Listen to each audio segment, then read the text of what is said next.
এটা আমার ভুল এবং আমি এই ভুলের পুরো দায় নিচ্ছি। আমার কাজের জন্য আমি অনুতপ্ত। আর্জেন্টিনার সবার কাছে আমি ক্ষমা চাচ্ছি। দর্শক, এবার সেই অনাকাঙ্ক্ষিত ঘটনার পর বাংলাদেশের সেই ফুটবলার মুখ খুলেছে। দর্শক, বর্তমানে চলছে ল্যাটিন বাংলা সুপার কাপ, যেখানে অংশগ্রহণ করছে আর্জেন্টিনা, ব্রাজিল এবং বাংলাদেশ। 8ই ডিসেম্বর আর্জেন্টিনা বনাম বাংলাদেশের ম্যাচকে কেন্দ্র করে ঘটে গিয়েছে অনাকাঙ্ক্ষিত এক ঘটনা, যে ঘটনা ব্যাপক সমালোচনার সৃষ্টি করেছে সামাজিক যোগাযোগ মাধ্যমে। দর্শক, আর্জেন্টিনা বনাম বাংলাদেশের এই ম্যাচ চলাকালীন সময়ে ম্যাচের 73তম মিনিটে ঘটে এই ঘটনা।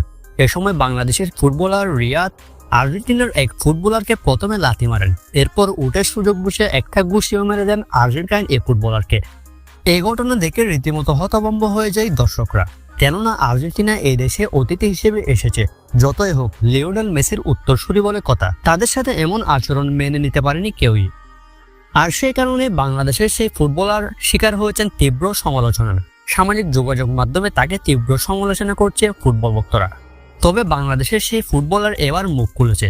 দর্শক, সে জানিয়েছে সে এই ঘটনার জন্য অনুতপ্ত। সাম্প্রতিক সময়ে রেকর্ড করা এক ভিডিওতে বাংলাদেশের এই ফুটবলার জানিয়েছে সে যে কাজটি করেছে সেটি মোটেও কাম্য নয় একজন প্রফেশনাল ফুটবলার থেকে, এবং ভবিষ্যতে সে এরকম কোনো কাজে জড়াবে না, এমনটা প্রতিশ্রুতিও দিয়েছেন তিনি। গুরুত্বপূর্ণ কথা হলো, আমি নিজে আর্জেন্টিনার একজন বড় ফ্যান।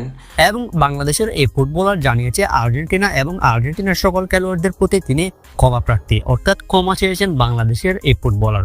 দর্শক, আসলে বাংলাদেশের এই ফুটবলার যে কাজটি করেছে সেটি একদম ঘৃণ্য, কেননা আর্জেন্টিনা এই দেশে অতিথি হিসেবে এসেছে। ল্যাটিন বাংলা সুপার কাপ ফিফার আয়োজিত কোনো টুর্নামেন্ট নয়। বাংলাদেশের আমন্ত্রণে আর্জেন্টিনা, ব্রাজিল এই দেশে এসেছে, আর তাদেরকে ডেকে এনে আর্জেন্টিনার সাথে এমন ব্যবহার সত্যিই নিন্দনীয়। এবার বাংলাদেশের সেই ফুটবলার অবশেষে ক্ষমা চাইলেন মেসির উত্তরসূরিদের কাছ থেকে।